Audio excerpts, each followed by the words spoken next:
They finally put a date on when the interest rates are suspected to come down.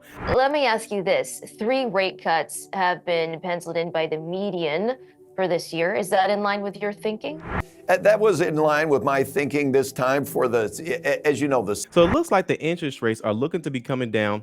They finally put a date on when the interest rates are suspected to come down. So it's looking like interest rates may come down in June of this year.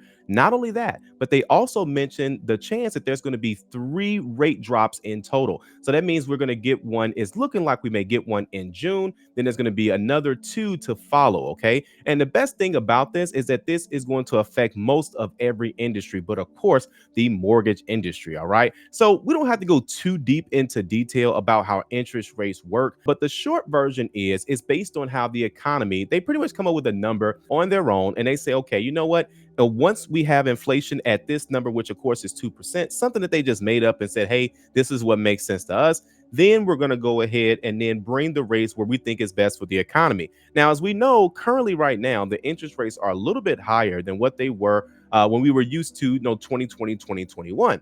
And so to bring the rates back down to that point, that's essentially, it's going to happen at some point, either this year or next year. But of course, it's looking like it's going to happen this year. Originally, it was looking like at the beginning of the year, they were saying that it was going to be in March. Then they said it was going to be May. Now it's going to be June. So here's the thing. We do know that there's going to be rate cuts. We do know there's going to be hopefully this year if the numbers get to where they need to be. And again, they're being vague, so a lot of the Fed is saying, hey, listen, we can't, of course, they can't guarantee anything. They can't promise anything. They can easily make things happen, but they don't want to make the economy go down into a downward spiral. So it has to be timed perfectly. Okay. Now, what does this mean for first time home buyers? This just simply means, for example, that if you are looking to go into homeownership, there's going to be pros and cons as the interest rate starts to fluctuate. For example, if you buy right now, it's not a ton of other buyers out there, so it's not a ton of competition.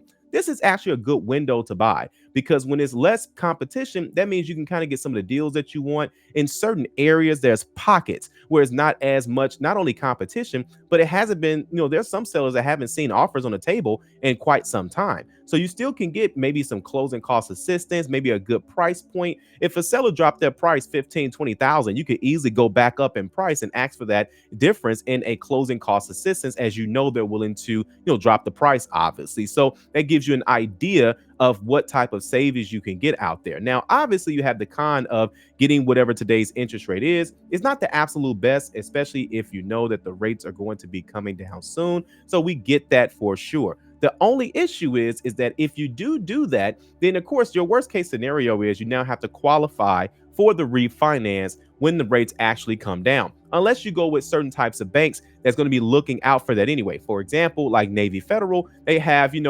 no refi rate guarantee. So essentially that just simply means that if the interest rates, when the interest rates do drop, they will go ahead and give you that interest rate without having to refinance. That is a game changer. And as of right now that I know of, that's only at Navy Federal. Now, of course, if you're going through someone else, which you most definitely can, you just have to meet that qualification and then do that entire refinance process, which in most cases, most refinances are going to be some closing costs involved, whether it's $2,000, $3,000, $5,000, whatever that number is. And you can call your banks anytime and say, hey, listen, when the rates do come down, what's your process to refinance with you all? And you can get that information. Now, the other side of that coin is obviously when the rates come down. When the rates do come down, then you're going to have an increase in competition. Okay. So now you have the lower rates, which means that now that the world is going out to go buy property. And as they're doing so, you may be pulling up at a house, somebody's walking out. You're touring a house that may be somebody pulling up, waiting on you to walk out. So again, it may not necessarily be as bad as 2020, 2021,